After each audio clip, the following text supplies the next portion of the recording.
welcome to another episode of Star Wars Connection. I'm your host for today, Irina, and I'm here with Lee. Hello. And I'm also here with Chandra, who's doing her first episode today. Hi. Welcome, Chandra. Welcome. Thank you. Okay, so the topic for today basically is about Reylo, and also how the sequel trilogy might have taken inspiration from great works of literature, well, to be more precise, British literature, and we'll be paying special attention to works such as Jane Eyre by Charlotte Bronte, Wuthering Heights as well, by her sister Emily, and as well as Jane Austen's works. We'll be talking also a bit about North and South. So, the first novel we'll be talking about is Jane Eyre. Chandra, do you want to start? Yeah, sure. So, first off, this is one of my favorite books and one of my favorite authors, and I see a lot of similarities with Reylo in particular, of course, that's going to be the central focus, but also just with Rey and Jane and their backgrounds. And so the first thing that even stood out to me for the whole sequel trilogy and bringing in The Force Awakens as well as The Last Jedi was that Jane Eyre and Rey both come from the orphan backgrounds. They both have very lonely backgrounds, and that's a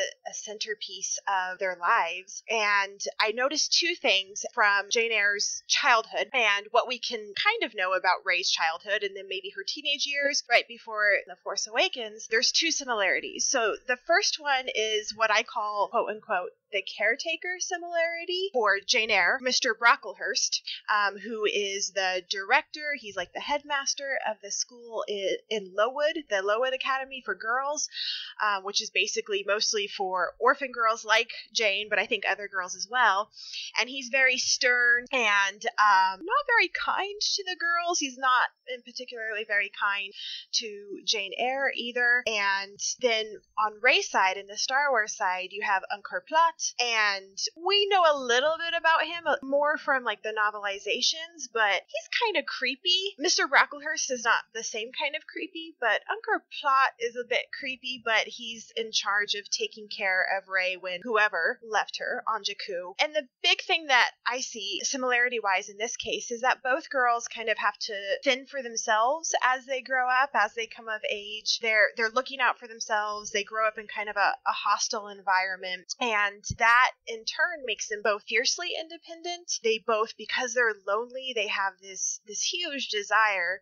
Of course, it makes total sense to belong somewhere and find their place in society or with a family within the galaxy. And they're kind of in a hopeless spot as they come of age in their teenage years. And then the other similarity, and I think you guys both have more to say on the caretaker perhaps, but the other similarity I see in their backgrounds, their first friends, initial friends. You have Jane at school at Lowood, and her first friend is Helen. And then Rey meets Finn. I mean, we don't know a lot about relationships that Rey had on Jakku. I think there's a little bit in the novelization. But I think for Helen and Finn, with both these girls, this is a very formative relationship for both of them. You know, to have that sense of belonging with a friend, whether it's, you know, with a female friend like Helen or Finn, you know, the rebel from the First Order.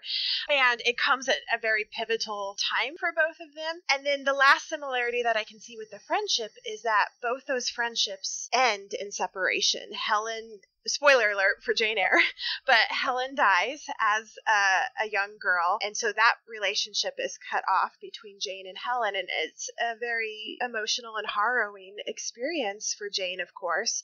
And then Rey and Finn, their separation is a bit different. Of course, we know they're reunited in The Last Jedi, but their friendship is cut off. You know, the last thing that Rey knows before The Last Jedi takes off is that Finn is hurt from Starkiller Base, and, you know, he's in the med bay and has doctors, you know, looking after him before she goes to Octo and to find Luke. But there's a separation. There's a very physical separation. There's a big question mark. Is he going to survive? What's going to happen? Will they reunite? Kind of idea.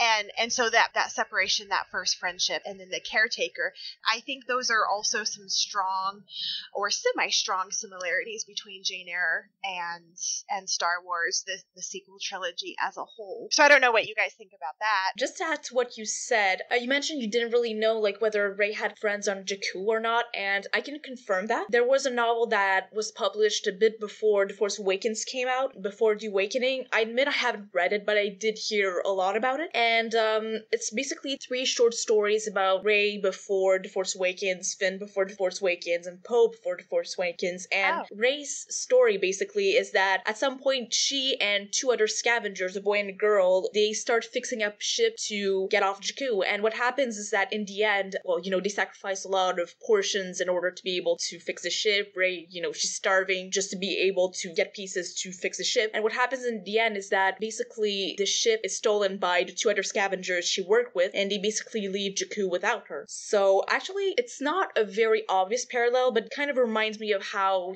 Jane was treated with the Reeds. She was raised by her aunt, Mrs. Reed, before she was sent to Lowood, and her aunt had 3 other children, and the 3 other children, especially the eldest, who was a boy, his name was John, they didn't really treat her very well. So already Jane is in a family, yes, but she's still very isolated, and that's very similar to Rey's own childhood on Jakku. So also about Unkar Plutt, like I'm kind of getting out of Jane Eyre, but it's still an interesting parallel. Unkar Plutt, in my opinion, is very much based on, the Dickens villains we could meet like in Oliver Twist and everything, like Mr. Bumble and everything. But there's definitely a Dickensian influence on the sequel trilogy as a whole, I think, because you can also see that with the children had to take care of the fall years on Canto Bight. There's really a Oliver Twist, David Copperfield vibe to it. So I think that's also very interesting to notice. That is really interesting. Chandra, I really like the parallel that you drew between Rey and Finn's friendship and Jane's friendship with Helen. If you think about it, if Jane Eyre had been written in another time,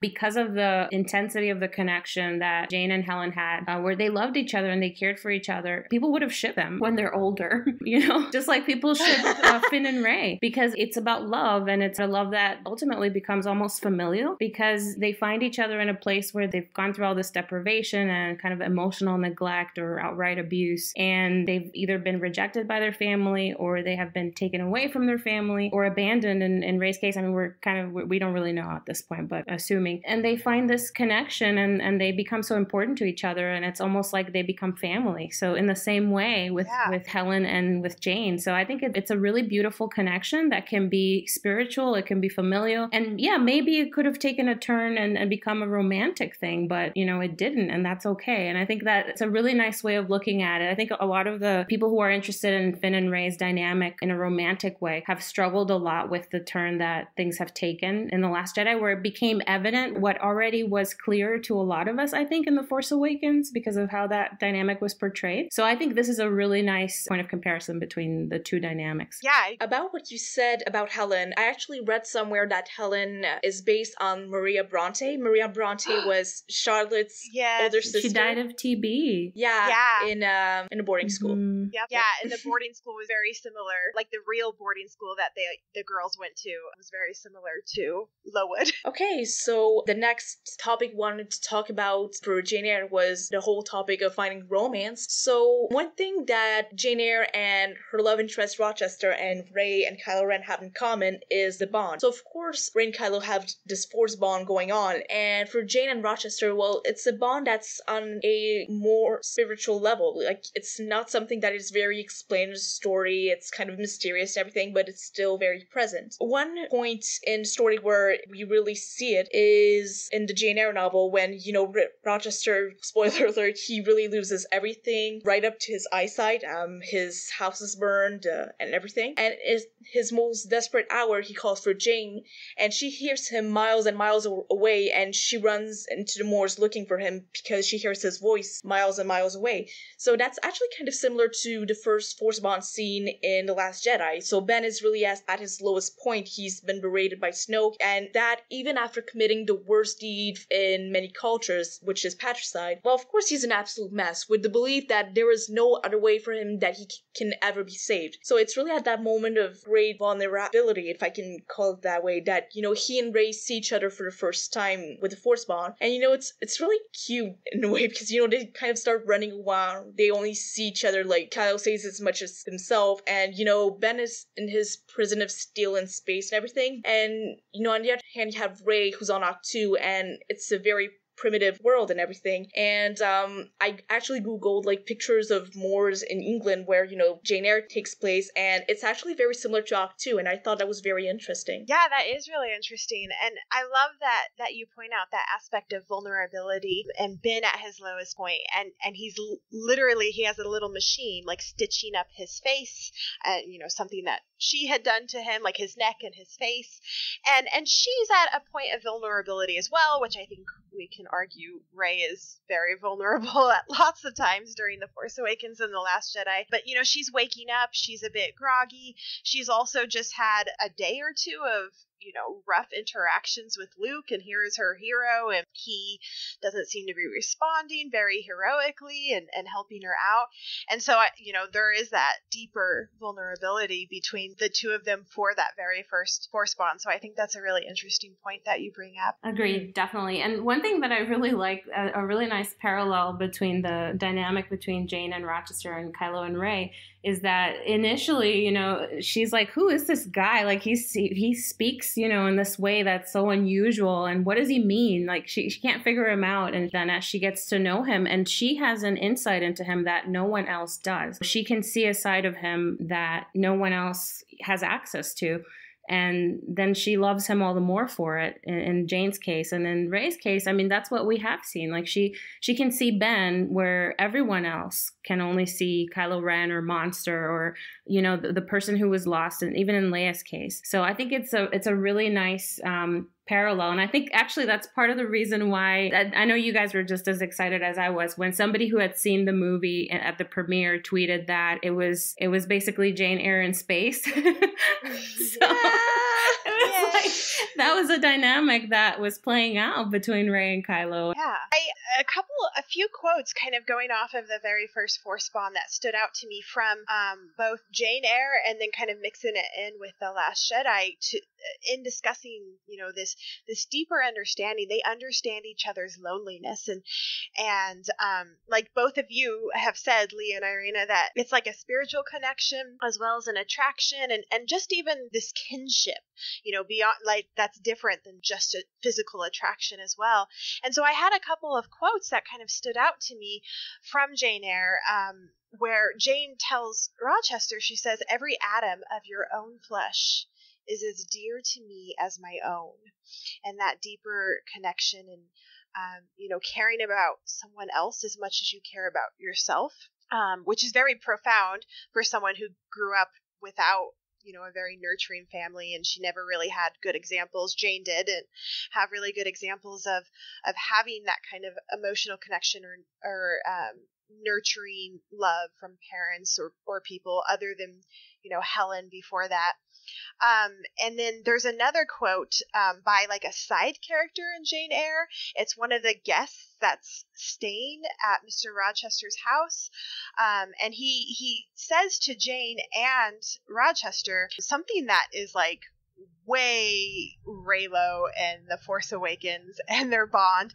So this guest says, "Do you not think it possible that two minds can be so in tune with each other that they communicate with each other across the country, that they call out to each other across space and time?" And he says this when Jane Eyre comes back. She went to go visit her aunt after her cousin had died. And so she leaves for like a few weeks or a month or so. She leaves Thornfield, and Mr. Rochester had given her a hard time about leaving, and he's like, "You're going to leave me forever." And then she comes back and he's like, "You're finally back." And he's so excited to see her. And then this guest like profoundly is talking about something completely different, and yet it relates so much to Jane Eyre and to Rochester. And I mean, that is essentially this kind of communication across the galaxy that Rey and Ben have. So I think that's a really cool parallel. Okay, so otherwise, just to go back in both stories, we also have to talk about the first meeting. Jane and Rochester's first meeting, as well as Rey and Kylo's first meeting. So we know, of course, that Rey and Kylo's first meeting is on Takodana, more precisely in the woods. And Jane and Rochester's the same thing. Jane is having a walk in the woods outside of Thornfield, and that's where they meet for the first time. So we know, of course, there's a lot of symbolism behind woods and stories. So, Chandra, I don't know if you want to talk about it a bit? Yeah, I was just looking up some English professors, people who majored in literature and stuff that can talk about the folklore of the woods or the fairy tale woods. And the woods, I think, represent a few different things, but for the purposes of Jane Eyre and Takodana and the Force Awakens, the woods hold secrets, but also give life, and that's kind of paraphrasing what some other people have said. There's a lot of life within the woods or the forest scenery, and I think it's interesting that the woods hold secrets. You know, it's a secret meeting place. When Rey and Ben meet, they're out in the woods, and the stormtroopers are going to eventually come up to Ben or Kylo Ren at that point and, say, hey, we're doing stuff over here. But when they first meet, they're alone in the woods. It is this kind of very private, very secret moment. And then for Jane on the walk and Rochester meeting out, they're meeting, at dusk or something, like the moon is out in the book. And maybe not like super secretive, but I don't know. It's just interesting. But the thing I want to kind of segue off on is that the woods give life and transformation. And I think that this is new life to these two couples, to Rochester and to Jane. And Rochester in his own way has just kind of been carrying on with life and like not really like living in a sense, but not really emotionally connecting with anybody before he meets Jane, because Rochester has problems with his family, and then there's the whole wife in the attic thing. And then for Rey and for Ben, they're going through personal, individual awakenings. The Force Awakens, but also an awakening between the light and the dark, the balance, the yin and the yang that connects them as well. And so, this is the woods for them is this transformation, maybe even kind of a coming of age for both Jane and Rey as they meet the two Byronic heroes, the two Byronic characters, essentially, in the woods. So I think that is, I think it's kind of deliberate in a sense, even just the woods in general, whether it was like a callback to Jane Eyre that J.J. Abrams did, Lawrence Kasdan did for The Force Awakens, the woods are a very kind of fairy tale type of trope and storytelling element. Yeah, I think that's a very nice analysis, Chandra.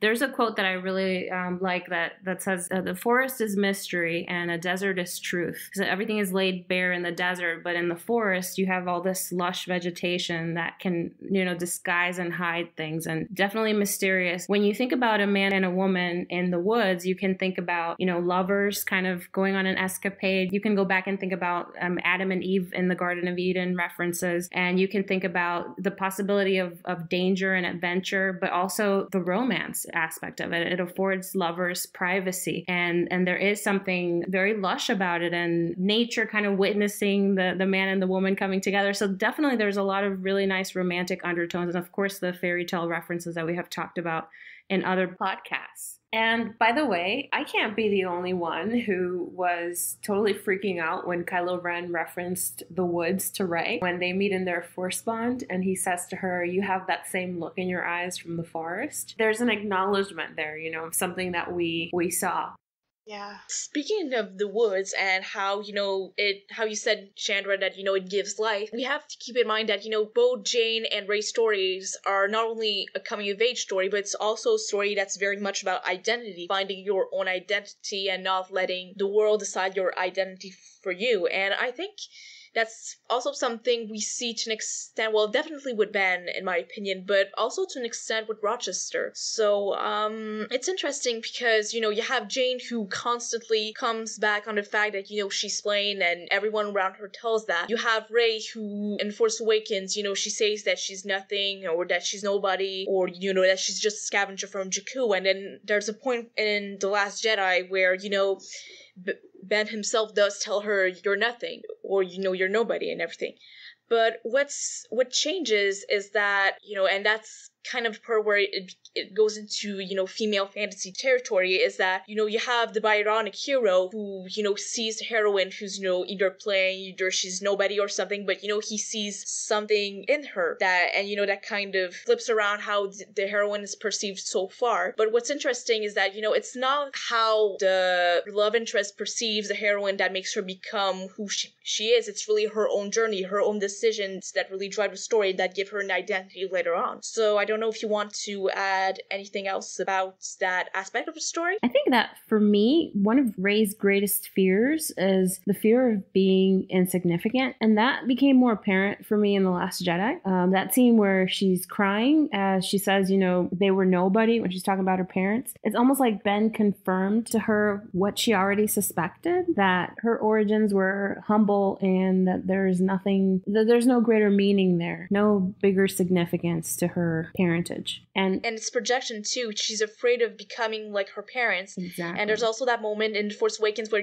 she's scrubbing a piece of scrap and she sees the old lady in front of her, and you can tell she's afraid of ending up like her. Right. It's a very nice moment, actually. I really love that JJ included that kind of scene where it's a moment of introspection where you can see Rey seeing herself reflected. And I think this thing with Ben, that moment where she, she's looking in the mirror, she's trying to find something there, and she just sees herself, and then Ben tells her, your parents were nothing. It's almost like you're saying, like, it's the fear of, I'm also going to be nothing, I am nothing. So with Jane, she always holds these ideas about, not being pretty enough and being plain and being unexceptional in a way, although we know she is exceptional. But it takes her meeting Rochester and having these profound dialogues with him to help her understand herself a little bit more. And I think that it also makes her feel, in a way, accept the fact that she is somebody who is exceptional. Like you said, Irina, the Byronic hero is the first one who reflects to the heroine that she is more than what she appears to be. And with Rey and Kylo Ren, that plays out very beautifully in The Force Awakens, because we all suspected that she was more than just a scavenger, but it's Kylo Ren who actually reflects that back to her. First, by sharing that moment with her in the interrogation scene where we've talked about this trope that's called stealth mentoring, where essentially he was her first teacher in the ways of the Force, because she was able to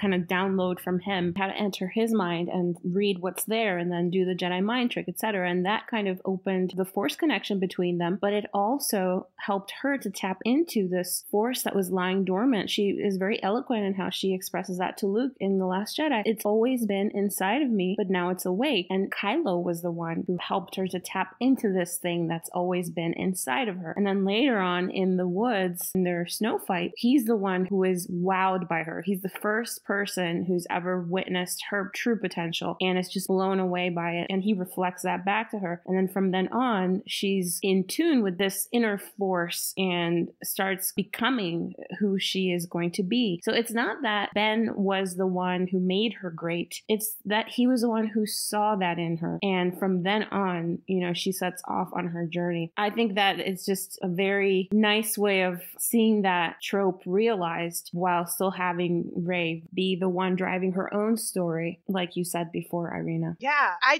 love the similarities of either the proposal's not going well or the men kind of blundering when they're trying to say, I love you, or I think something of you, for both Rochester and Ben. And, it comes after, for Ben, it comes in that very harsh, vulnerable moment where he's already in The Force Awakens say, you, a scavenger. And it's kind of like scoffing. I mean, that's one way we can interpret it. But then they grow so much closer in The Last Jedi, and they're talking about her background and you a nobody. And then he shakes his head, and there's so much vulnerability in his eyes. And he's like, but not to me. And he reaches out. And the same for Rochester when he's pursuing Jane out in the garden with his proposal. And he, that's when she's like, do you think I'm poor and obscure? What kind of sick joke is this that you're talking about me, that you like me, that you don't want me to leave and all this stuff? And he's like, no, I want you to be my wife. And I'm being very honest and genuine. And so, yeah, I can definitely see that,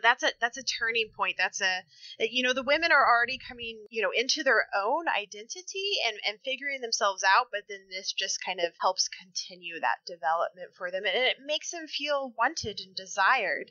And everybody wants that, not just women. And so I think those are key moments.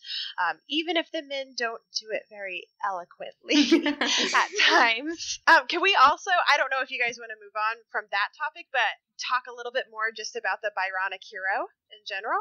Sure. Sure. But can I just add something about the whole line of "you're nothing but not to me" before, if you don't mind? Yeah. Okay, a lot of people, they kind of see it in a negative way, and I kind of find it sad because, when Kylo says "you're nothing," I think he says that also because he sees himself as being nothing. Because if you look at it, I think that in his entire life, he's been told that, you're something because of your lineage, not you're something because you're Ben Solo or you're Kylo Ren or whatever. And, I think it's something that, Luke kind of involuntarily did. Snoke is someone who definitely played on that and everything. So, you can clearly see that in The Last Jedi. Like, Snoke has groomed him because he's Vader's heir, and he has greatness because he's Vader's heir. And when it comes to his failures, well, he doesn't fail, it's something that's kind of unforgivable, if I can say it like that, because his failures are really attributed to himself alone. Like, he's Vader's heir. He can't permit himself to fail like that. So, when he tells Rey, "you're nothing," it's not said, but, you can kind of feel the insinuation that, he's saying, "you're nothing as I am nothing." But I think that also the reason why he says "you're nothing but not to me" is that he knows that her entire life, she's been told that, she is nothing. And I think that when they touched hands on Octu, they saw their future, but also their past. And I think Ben really thought at that moment, like, he just can't understand why anyone could say that, Rey is nothing, because he just loves and admires her so much. So, it's kind of his very clumsy way to say that, people might say that you're nothing, but I just love and admire you so much that I can't see why they're saying that. It's because it's so not true and everything. So it's very much a declaration of love, but like every single man in his family, he's just really bad at doing them.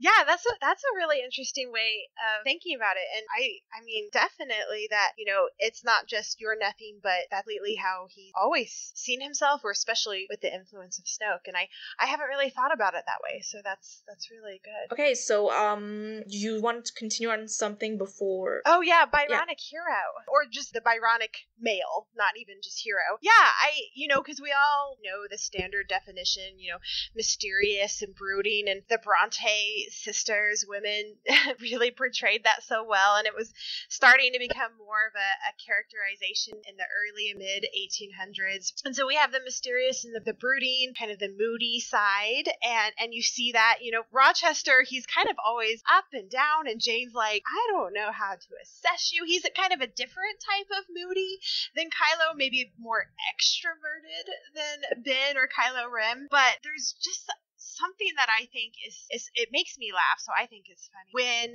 Jane says, I can't stay with you, like I can't marry you, because she finds out about the lady in the attic and all this stuff, and I have morals and you're not divorced, and like what about her, and how do we handle this? And so he's like trying to convince her, okay, well, we're not going to get married, but will you at least stay here? And Jane's appalled by that.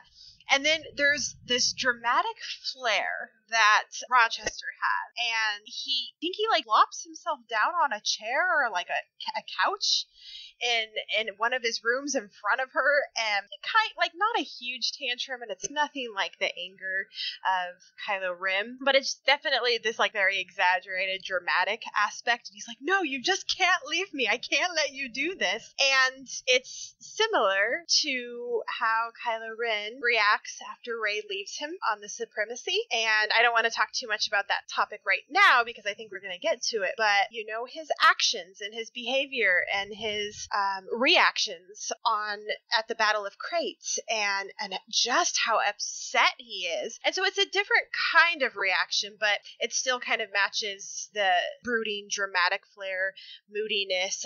They're both Rochester and Kylo Ren are impulsive as well. And so I think that's another similarity you can see between the two men. There's definitely a lot of similarities between Kylo and Rochester. Even like the social economic aspects of the dynamic dynamics are very similar, like with Kylo Ren coming from a family that's wealthy and distinguished and important and has this legacy and lineage, and Rey essentially being in a very diminished social standing in comparison to him. So aside from that, one of my favorite quotes from Jane Eyre, I think, is something that if you substitute the names, you could be talking about Rey and Kylo.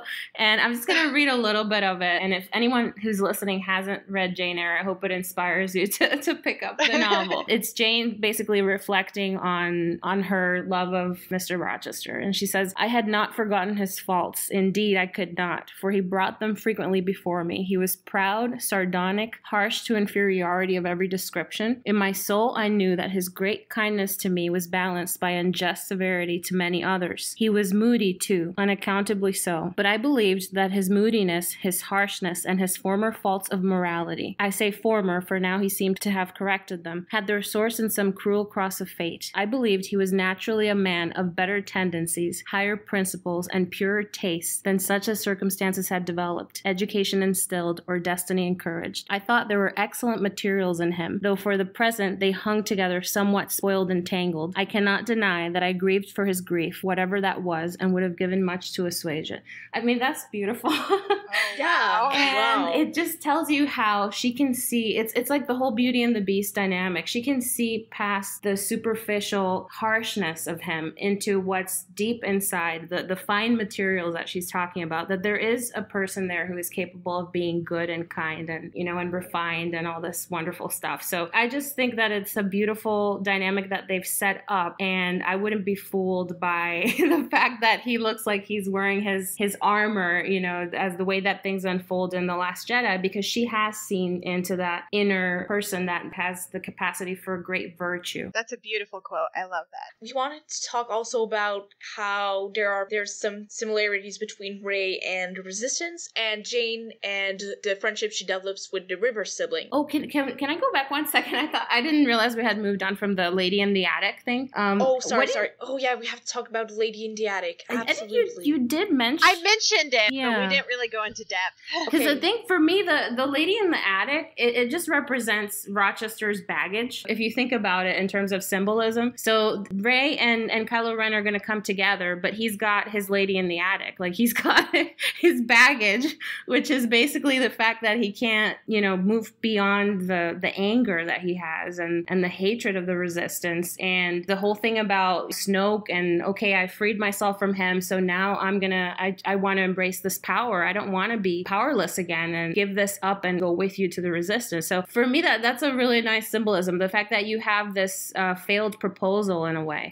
They were about to be joined together, but then this baggage pops out of the attic and it's very distasteful and unsavory, and she just runs away as fast as she can and gets really far away from him. But she still can hear his voice from the other side of the galaxy. Basically, they still retain that Force connection. So I think that's a really interesting kind of little parallel there. Yeah. And I know that you guys have discussed it in at least one other podcast, maybe a couple, but like the reverse Anadala and the idea, like when Rey tells Ben, you know, don't go this way. I can't go with you this way in particular. Like, I still care about you. We can tell that she does still care about him, even at the end of The Last Jedi, in that gut-wrenching, heart-aching scene when she closes the Millennium Falcon's door. And, you know, maybe she's disappointed and angry to an extent, and I think in the same way that when Rochester basically implies, like, stay with me, and yes, I'm still married, but you can live here, and there's this element of, like, maybe we'll get married, or maybe you'll be my mistress, and all the stuff, and Jane is like, I can't go with you this way. I'm sorry. I love you, but this is not the way, kind of idea. And oh my gosh, I feel like it really is Jane Eyre in space based on some of the stuff that we're talking about today. And like, as it dawns on me more, even thinking about it. And then there's the aspect, and I think we're even going to discuss it a little bit later on as well. It's been brought up before, but you know, both Rey and Jane still have agency. And this is a huge thing, like within talking about feminism and Star Wars and the sequel trilogy and what that even means. And, you know, Jane basically tells Rochester, she's like, I have independent will, and I'm going to leave you. And I think she says it a couple of times, actually. And same with Rey. So she says she does just leave. She doesn't really tell him. But both of these women do have the agency, even though it's not like Stockholm Syndrome, and they're not completely like taken by these men that they lose all sense of identity, immorality, or agency in general. So you mean it's not 50 Shades of Grey and Twilight? Oh my God. You don't say. Sorry. No, that was beautiful. That was beautiful. Anyway, that's all I had to say about that. Chandra, I think you brought up a very interesting point, which is something that I had kind of thought about in the back of my mind. And it was one of those moments, but I never really pondered it too much, which is when Jane rejects Rochester because of the morality aspect of it. And she just leaves because she can't accept living with him like that. Think about Rey rejecting Kylo Ren's proposal and his outstretched hand. If she had stayed with him, it would have basically meant coming together under circumstances that were not morally correct. As far as her idea of morality, which is she's loyal and she stands up for the people that she thinks need to be defended. So we saw that with BB-8 in The Force Awakens. We saw that when she felt that her friends were going to be attacked on Takodana, and she started shooting at the stormtroopers, even though, their back was to her. She doesn't care about that because you're threatening my friends that I'm aligned with. So her very particular sense of what's right and what's wrong, her idea of morality is not being noble, it's surviving and protecting what needs to be protected and being loyal. That would have been violated by staying with Kylo to rule the galaxy with him, knowing that her friends needed help and that the resistance was in trouble. But then you have the other side of it, is that he's not just offering her a government position, he's offering her himself. And it doesn't take a big stretch of the imagination to think that had she stayed, they would have ended up consummating their relationship, most likely. And maybe she wasn't ready for that at this point. Maybe she needed more time. So even if she wanted it and wanted him and wanted to rule with him, maybe on some level, because of what we've talked about, her being afraid of being insignificant, if you end up being, the Rey Empress, then you are significant. So maybe part of her would have accepted that offer, just like Jane would have accepted Rochester or wanted to, but she just couldn't because it didn't, it wasn't the right way, it wasn't the right time, and it wasn't morally correct. That's also a nice parallel there. Next parallel one to cover, as I said earlier, is Rey and Resistance and how it's similar to Jane's relationship with the River siblings. And this is getting into a bit of speculation because this is kind of even speculating how episode 9 might go based on the end of The Last Jedi. But I think that we could do a little bit of theorizing to an extent here. So we have Rey closing the Millennium Falcon door. We don't know what's going to happen with the Force Bond, although we can assume that it's definitely still going to be there in some form. They don't really seem to have any control over the Force Bond and how often they connect or when they connect based on what was presented in The Last Jedi. And then we have Jane leave Thornfield, and that is dramatic in and of itself. She gets sick, she's caught in the rainstorm and sleeping outdoors, and then ends up on the steps of the siblings' home. And she finds kinship. So Jane finds kinship with the Rivers, and then it turns out there's a family reveal, which is interesting because there was speculation of more of a family reveal for Rey, at least in the sequel trilogy. But Jane finds kinship with the two River sisters in St. John, and even before she finds out that they are actually blood related. And she grows close with them, but then there's still something missing, it seems like, for Jane. I mean, obviously, because she goes back to Rochester, but even that whole time when she's like, yes, thank you for caring for me and for letting me stay with you. And she does have good moments with the three of them to an extent, but she knows what she did have in the past. She had Thornfield, she had Rochester. I mean, she even had Mrs. Fairfax and Adele that she loved dearly as well back at Thornfield. I think that the same is similar with Rey. We get a brief glimpse.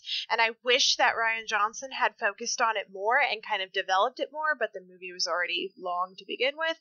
But we do get a brief glimpse of Rey, you know, kind of sadly watching the Resistance members on the Millennium Falcon. You know, Finn is taking care of Rose, who's unconscious or passed out, and you know, the other people are kind of hugging, and yes, she kind of connects with BB-8 again, and you know, that whole thing, Poe, where they meet, but they should have already technically met anyway. And I think it's going to be the same. I think that Rey is going to say, yeah, I do love you guys, and I do find like there is a place for me within the Resistance, but there's something missing, and I want more, and I've had a taste of what that is. I felt that, you know, like the loneliness is still going to be there in a sense, because she doesn't have Ben, just like Jane didn't have Rochester.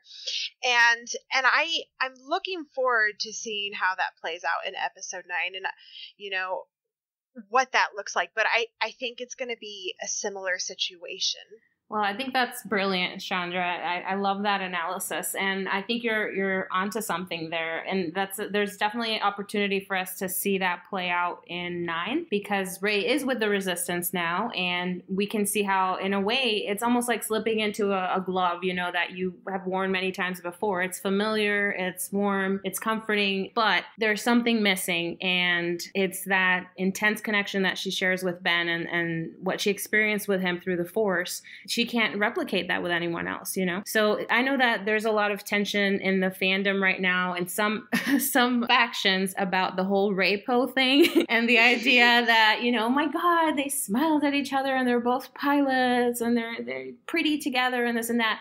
But, you know, on the surface, it's kind of like Jane and the Rivers. It's, they have the similar temperaments. They have like superficial similarities, and they are great people. That they're cute. They can get along great. But there's something missing. There's a depth there that's missing, that she already has a complexity that's just not there. And if she were a less complex person, I think she would be perfectly happy in that setting. And I'm speaking about both Jane and Rey. But because she has this, you know, these crevices internally, like these little pockets, and she's just longing for a deeper connection and something more passionate and intense, and she has connected in that way with Rochester Ben, you can see that it's just not going to be satisfying, and she's brave enough that she will just leave it behind and go and find Ben or Rochester. Exactly.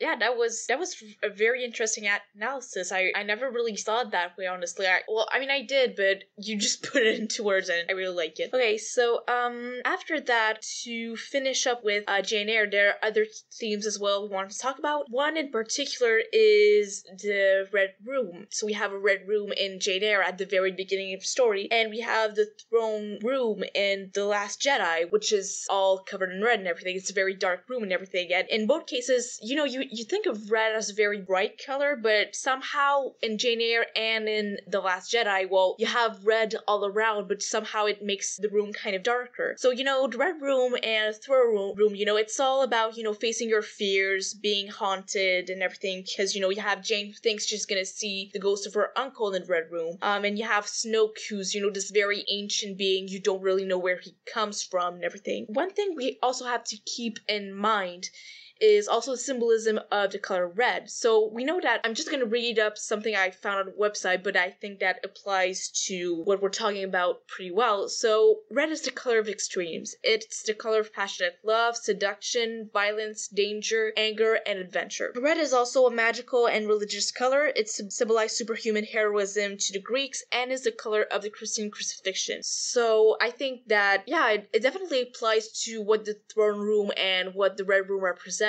And I think it's a very interesting parallel to make. And you also have, it wasn't in the movie, but the art book for The Last Jedi, I can't remember the actual title, but some of the earliest artwork as a framework for The Last Jedi came out, and the hole that Rey falls into for the mirror cave, it's red in the artwork. And so I think even that, like when she goes down to find more of her identity, it's not quite the same level, or it's not exactly the same as the parallel between the Red Room and Jane Eyre and the Throne Room, but I think again that color comes out. They're facing their fears.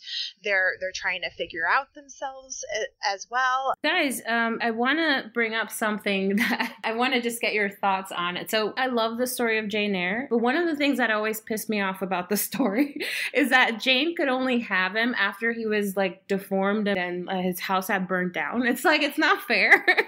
We're going through all these parallels between the story of Jane Eyre and Rochester and Rey and Kylo Ren, or Ben. What do you guys make of that? What's the potential conclusion if we're following the Jane Eyre parallels? Because for me, once he had lost pretty much all of the stuff that had made him powerful, and then he was softened and all this stuff, then she came back and helped him. With Ben and Rey, I'm not thinking that he's going to be deformed, which I know a lot of people are hoping. He could be. A lot of people are hoping that he's going to be bald and all this stuff and burned like Anakin or whatever. But I don't expect to see that because he's a Disney prince, right? So, but keep that hair. We love the hair. You need to keep the hair and you need to keep him clean shaven. But I am expecting to see him with Rochester. In a way, he was atoning, you know, it was penance because of the things that he'd done wrong. With Ben, I think he must atone also because he has done a great deal of evil. But I don't think that he's going to lose his empire the way that Rochester lost his house. I'm thinking that it's more like he's going to give it up and set it aside for Rey. But it could also be that he just, you know, that Hux throws a coup and he loses everything. But I'm thinking of the atonement not being so much as like being physically deformed, but more like him choosing to leave it all behind, and then Rey, like Jane, also kind of going with him because that's where her happiness lies, and them being together, and all these other things don't mean as much to her as being with him, just like Jane did in leaving comforts behind to go take care of Rochester. I don't know if you guys have thoughts on that. Well, you have a good point because we have to keep in mind that, you know, there's still, we can make parallels between Jane Eyre and Reylo in general, but yeah, we have to keep in mind that Jane Eyre, well, it's considered to be a gothic romance, and well, Star Wars, well, it's a fairy tale. It's always been a fairy tale, and it always will be. So, you know, of course, like, Ben in this trilogy, he's kind of the prince figure to an extent, as you said. So, obviously, they're not going to make him uglier and anything because he needs to be attractive for Rey. Like, just for The Last Jedi, like, they moved his scar because Brian Johnson said, nah, this is goofy. You're moving it. You know, like, he was gutsy enough to move the scar, and we're talking about the Star Wars fandom here. The Greedo shot first fandom. Yeah. So, I think that, yes, there is going to be atonement for Ben. But I think he's already started atoning to an extent because, you know, he killed his father, and for me, like, he's clearly, like, going through depression in The Last Jedi. Like, you know, when he takes off his helmet, when he meets Snow for the first time, you know, he looks like he didn't wash his hair. He looks like he hasn't slept well. He probably doesn't sleep at all ever since what happened with Luke, to be honest, but, you know, he really looks like a mess, so I think he's already atoning to an extent because he's still very lonely. He knows that, you know, he's messing up, but I think the big problem with Ben is that, you know, he wants to do better, obviously. He's not a bad seed. He just doesn't know how to do it. And I think most of all, and that's really what's stopping him, deep down, you know, he screams a lot, but he's actually very scared. And one of the reasons why, you know, he becomes Emperor is because, well, that's kind of his way of protecting himself. He thinks that, you know, if I become King of the Mountain, like, nobody's gonna be able to hurt me anymore. And that's kind of why he applies the same logic to Rey. So I kind of agree with you, Lee. So, you know, I kind of see a situation where, you know, I think what he's gonna do is that in order to kind of redeem himself, he's gonna take down First Order from the inside. I don't think it's gonna be like a big battle between First Order and the Resistance. It's gonna be something that's actually very different, because if it's just a big battle between the Resistance and First Order, you know, it's just gonna be a rehash of the original trilogy. So I think that's gonna be, you know, Ben's way of atoning. He's gonna bring basically his own empire down, you know, with the help of Rey. So I think that's how it's going to turn out. I could be proven totally wrong, but I think that could be an interesting road to take. I honestly don't know. I haven't really formed a lot. I read a lot of what people think might happen, and sometimes I agree that would be interesting, and sometimes I'm like, I would hate that. But I think personally, I have not grown attached to a specific idea yet for I don't know what reason, but I just haven't. I have read, I mean, I like the idea he's going to need to like prove himself in some way. I think there is definitely going to be some kind of coup. I think maybe he'll come to the aid of the resistance in a very public way, perhaps, or Finn or Poe in front of Rey, not just like saving Rey, but saving other people that she cares about as well. There are theories, and I'm just like presenting it. This is, like I said, not specifically what I believe, but there's theories that no, he won't be maimed or go blind or get a Skywalker special necessarily, but that maybe he'll give up his Force abilities, and, you know, as a way of saying, okay, I don't know how this works within the lore, but maybe he would give up that side to be like, okay, I'm not going to participate as someone who is Force sensitive or a Force user anymore. And I don't know. I mean, that would be a huge sacrifice as well. I personally don't know how I feel about that idea, but some people online, I think there's like a group of people that I've read that kind of that think that this is plausible and this would be a way for him not to die, not to have like Vader .2 or okay, I'm sorry, and then die 5 minutes later, but to atone for his sins. I don't know. I hate that idea. Me too. I mean, I'm not gonna start ranting about it personally, because otherwise I'm gonna go on for hours. And because the worst part is that, you know, I can see it happening, and if it happens, like, I'll just accept it. But, you know, I could go for hours and hours of how much I hate this idea. Like, I'm not even kidding here. But yeah, I'm sorry. It's okay. It's okay. I'm sorry to stir the pot. So after this very long talk about Jane Eyre, but very interesting though, we'll be talking about North and South, which is a book by Elizabeth Gaskell, who was a friend of Charlotte Bronte. She even wrote a biography about Charlotte's life, which is sadly very inaccurate.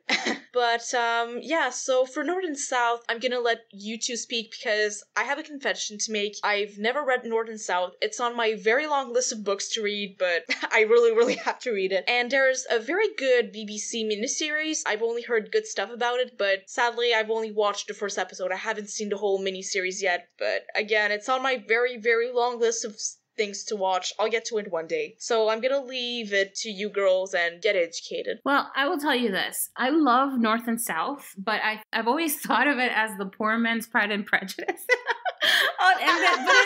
That's interesting. But it's not. That's the thing. Like, on the surface, because there is a Pride and Prejudice dynamic there, that's fascinating. And I love that. You know, that banter, that animosity, and then the sexual tension, and then the failed proposal, all this stuff. The elements are there, but there's so much more that's also layered into the interactions between Margaret and Thornton. And also the fact that you have this whole, like, political and socioeconomic commentary about the Industrial Revolution and, you know, the factory workers' rights and all this stuff, and the Irishmen, and it's very interesting. There's a lot more going on aside from the interaction between them. I think it's worth watching the BBC miniseries. I will tell you this: I did not enjoy the book. I found that it was very dry and difficult to get into, and it's almost like it strips the fact that the narrative is kind of so joyless that it just kind of strips the. I don't know. I feel like the dynamics are there, the characters are there, and she could have done better with. I don't know.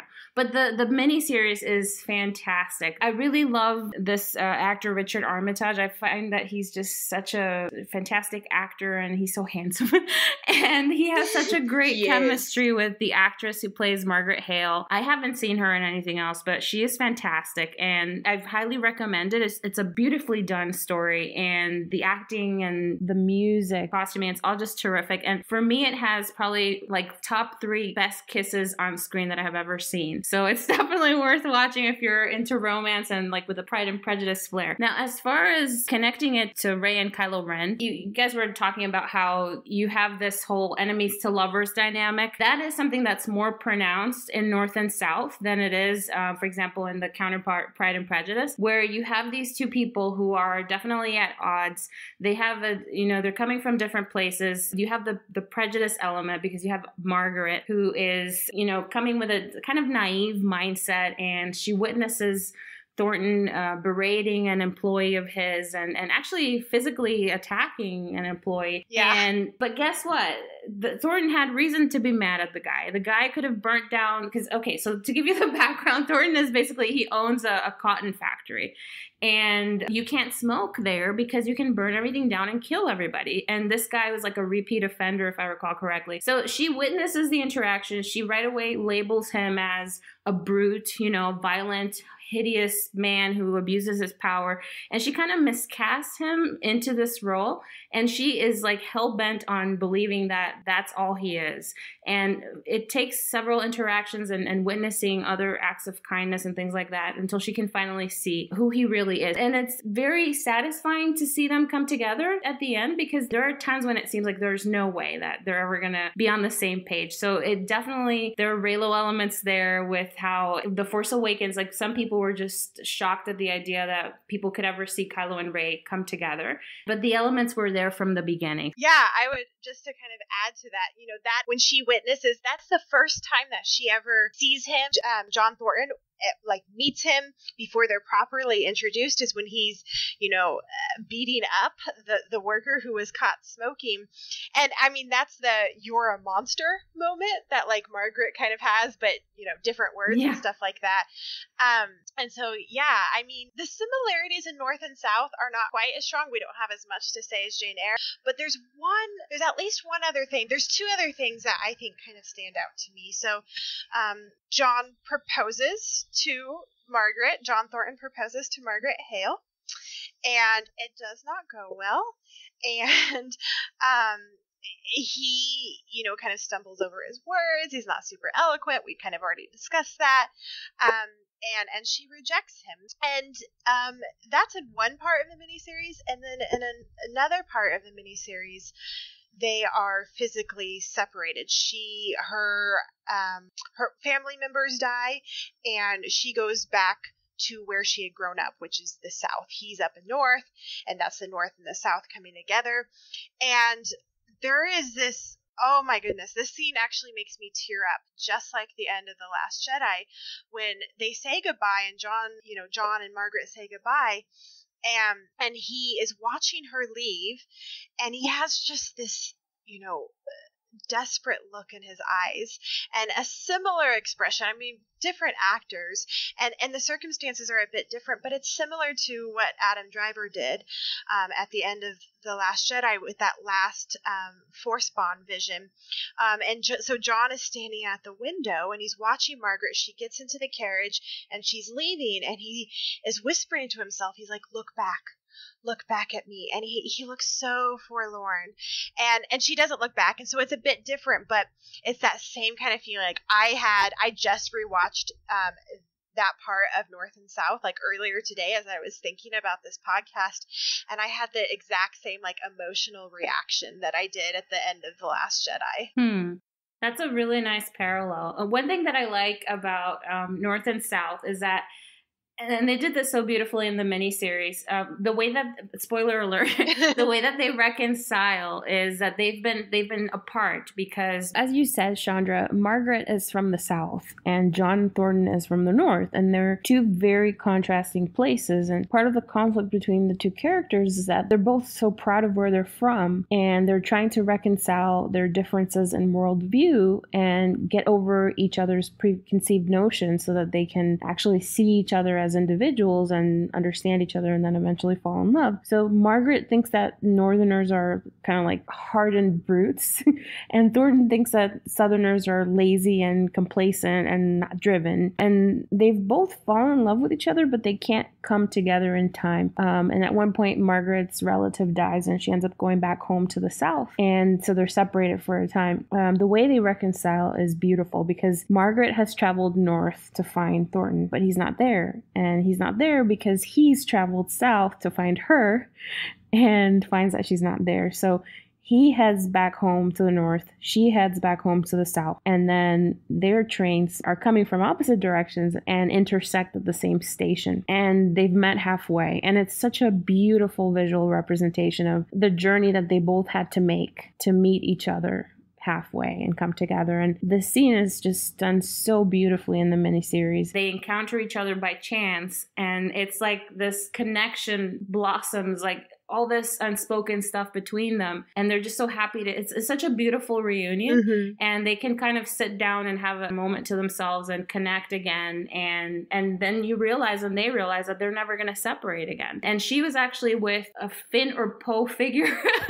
She was traveling with this suitor that is in love with her and who has proposed to her before, and she's rejected him because although he would be perfect for her on paper, he's not Thornton. He's not Ben. So then she leaves him behind, and in this case it might be Rey leaving the Resistance behind, and she goes with Thornton, and they're going to be together, and it's beautiful and perfect. So I really like them coming from opposite sides and meeting each other halfway and reuniting, just like Rey and Ben. Yeah, that's beautiful. So thank you so much, you guys, for joining.